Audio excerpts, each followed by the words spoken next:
News on the Hour, sponsored by Lavage. I'm Monica Ricks in New York. More than 40 million Americans are bracing for a massive winter storm tomorrow that's set to hit several states in the Midwest. National Weather Service meteorologist Todd Kraus. This is indeed going to be a historic storm. It's going to be a tough storm. He says blizzard conditions will be big problems for the region over the next 3 days. We're talking, a foot and a half of snow in many, many areas across central and southern Minnesota. And then you throw in the wind. Officials are urging people to prepare by stocking up on supplies to stay inside. President Biden is in Poland today, a day after his surprise visit to Ukraine. And he says the U.S. has its back as the war with Russia continues. Our support for Ukraine will not waver. NATO will not be divided, and we will not tire. Alex Murdaugh's high-profile double murder trial picked back up today in South Carolina. As the first defense witness, Buster Murdaugh described to the jury when he first heard about the shootings of his mother and brother. He called me on the phone.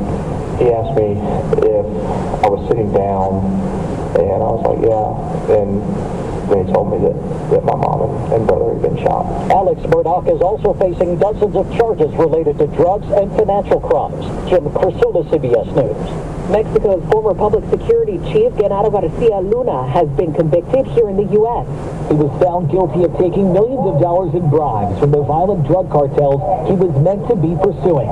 Testimony showed the 54-year-old led a double life and was secretly on the payroll of Mexico's biggest crime group, the Sinaloa drug cartel, nearly the entire time he ran Mexico's equivalent of the FBI. Matt Piper, CBS News, New York. NASA has found that meteorite that crashed last week in Texas. Here's CBS's Steve Futterman. NASA officials believe the object weighed as much as 1,000 pounds as it came crashing to Earth. It hit the ground with the equivalent force of 8 tons of TNT. NASA officials have confirmed that it was indeed a meteorite. Fragments have been found near the U.S.-Mexican border. There were no reports of injuries. 2 other meteorites, one in France and one in Italy, hit Earth around the same time. Steve Futterman, CBS News. The EPA says the rail company behind a toxic train derailment in Ohio will be held accountable. Administrator Michael Regan. Norfolk Southern will clean up all contamination in soil and water and safely transport that contamination to the appropriate location to ensure that residents are not impacted further. People have been complaining of health issues since the spill earlier this month. This is CBS News. Well, that's today's news. Today's news. I didn't hear any good news, did you? I didn't think so. I guess it's all about perspective. The glass is half full.